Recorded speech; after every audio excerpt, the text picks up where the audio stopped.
Hello दोस्तों, आपका हमारे चैनल पर स्वागत है। कहानी शुरू करने से पहले कृपया हमारे चैनल को सब्सक्राइब करें और बेल आइकन दबाना ना भूलें, क्योंकि हम लाते रहेंगे आपके लिए रोज मजेदार कहानियाँ। तो चलिए कहानी शुरू करते हैं। रामपुर नाम के एक गांव में मीना नाम की एक गरीब अनाथ लड़की रहती थी। मीना का इस दुनिया में कोई नहीं था। दूसरी तरफ मीना के पास रहने के लिए कोई घर भी नहीं था, इसीलिए वो फुटपाथ पर रहने के लिए मजबूर थी। बेचारी मीना फटे पुराने कपड़े पहनकर फुटपाथ के किनारे बैठकर लोगों से भीख मांगा करती थी। मुझे बहुत भूख लगी है, मुझे थोड़े से पैसे दे दो। मैंने सुबह से कुछ नहीं खाया है। अगर आप मुझे थोड़े से पैसे दे दे तो भगवान आपका बहुत भला करेगा। अरे तेरे जैसे भिखारी का मैंने ठेका ले रखा है क्या, जो तू मुझसे पैसे मांग रही है? मैं अच्छे से जानती हूँ कि तुम जैसे भिखारी कोई काम धंधा नहीं करते और सड़क पर बैठकर बस मजे से खाना खाना चाहते हो। लड़की भाग जा यहाँ से, वरना तेरी पिटाई कर दूंगी। उस औरत की डांट सुनकर बेचारी मीना वहाँ से चली जाती है। थोड़ी दूर जाने के बाद उसे एक अमीर औरत दिखाई देती है। वो अपने कुत्ते को बिस्कुट खिला रही थी। बिस्कुट देख मीना के मुंह में पानी आ जाता है और थोड़ी देर बाद जैसे ही वो औरत दूसरी ओर जाती है, तभी मीना जमीन पर पड़े बिस्कुट उठा लेती है, परंतु वो बिस्कुट उसके नसीब में नहीं थे। जैसे ही वो बिस्कुट को खाने के लिए अपना मुंह खोलती है, तभी वो कुत्ता उस पर झपट पड़ता है और उसे काटने लगता है। अरे अरे बचाओ बचाओ, मुझे कोई बचाओ, हाय मैं तो मर गई, अरे बचाओ मुझे। इसके बाद मीना कुत्ते के डर से वहाँ से भाग जाती है। मीना को खाने के लिए कुछ भी नहीं मिलता है, उसे कोई भीख भी नहीं देता। इस वजह से वो रात को भूखे पेट ही सो जाती है। इस तरह मीना की पूरी जिंदगी दुखों से भरी हुई थी। फिर एक दिन मीना कहीं जा रही थी, तभी रास्ते में दो बुरे आदमी गुड्डू और पप्पू मीना का रास्ता रोक लेते हैं। अरे इस लड़की को देखो, ये दिखने में भिखारी है, लेकिन इसके चेहरे की खूबसूरती कुछ कम नहीं है। अगर हम इस लड़की को किसी अमीर सेठ को दे देंगे तो हमको इसके बहुत पैसे मिलेंगे।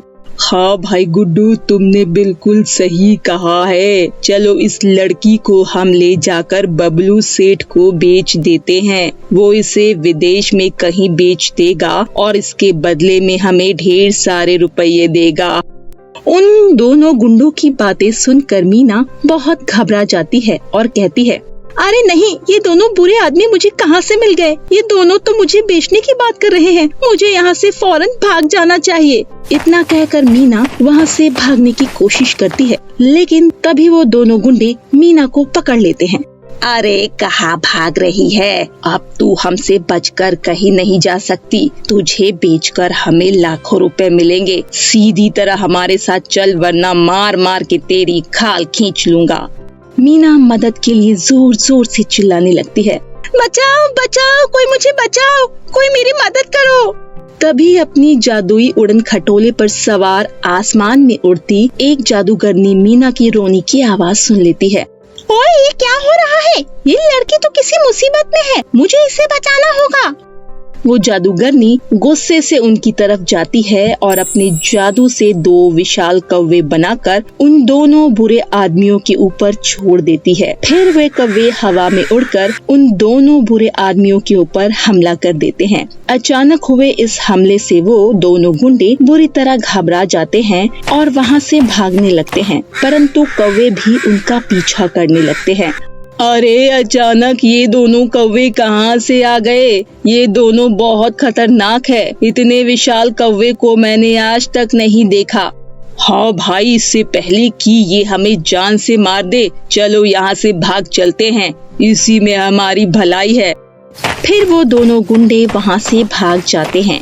दूसरी तरफ मीना की गरीबी और मजबूरी देखकर जादूगरनी को मीना पर बहुत दया आ जाती है और वो उसकी मदद करने का फैसला करती है। मुझे उस लड़की की मदद करनी चाहिए, ये दिखने में गरीब और लाचार दिख रही है।